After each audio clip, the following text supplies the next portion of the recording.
நீங்க எல்லாம் பார்த்திருப்பீங்க, இந்த மேடையில உட்கார்ந்தவங்க அனைவருமே மதுக்கடை ஒழிப்புக்காக சிறை சென்றவர்கள் எல்லாருமே.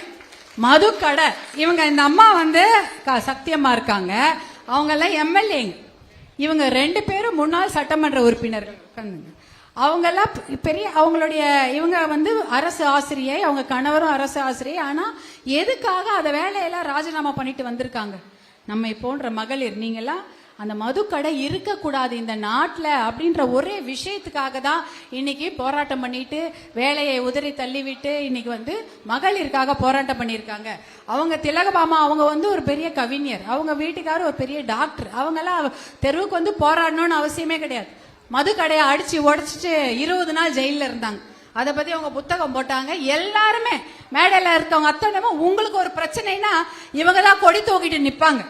உங்களுக்கு வந்து பால் விலை ஏறிச்சுன்னா இவங்க தான் கொடி தூக்கிட்டு கோஷம் போடுவாங்க. நீங்க போய் கேட்க மாட்டீங்க. உங்களுடைய குரலா இவங்க தான் இருக்காங்க. இவங்க தான் உங்களுடைய ரியல் ஹீரோ. ஹீரோ யாரு? மேடையில் இருக்கிறவங்களும் உங்க அண்ணனுங்களும் தான். நீங்க போய் திரையில தேடாதீங்க. திரையில இருக்கவங்க உங்களுக்கு ஓடி ஓடி வருவாங்களா? கேக்குறேன்.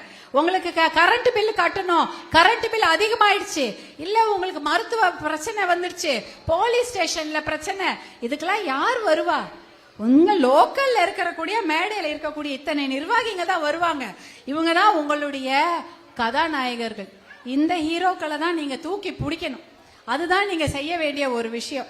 வெளியில போய் எங்கேயும் யாரையும் தேடாதீங்க. அவங்க எல்லாம் உங்களை பார்க்க கூட வரமாட்டாங்க.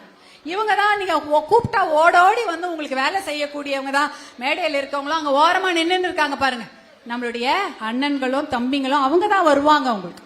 அதனால அவங்களுக்கு தான் நீங்க உங்களுடைய ஆதரவை முழு மனசோட நீங்க தரணும். இதெல்லாம் நீங்க கொண்டு போய் பேசுங்க. ஏன்னா யாரு உங்களுக்கு கஷ்டம்னா யாருமா ஓடி வருவா? உங்க அண்ணன் தம்பி தானே வருவாங்க. வெளியில எங்கன்னா ஒரு 1000 கிலோமீட்டர் தள்ளி இருக்கவங்களா வருவாங்க? இந்த அண்ணன் தம்பி தான் உங்களுக்கு வரப்போறாங்க. அதனால இதையெல்லாம் நீங்க மனசில் வைத்துக் கொள்ளுங்கள்.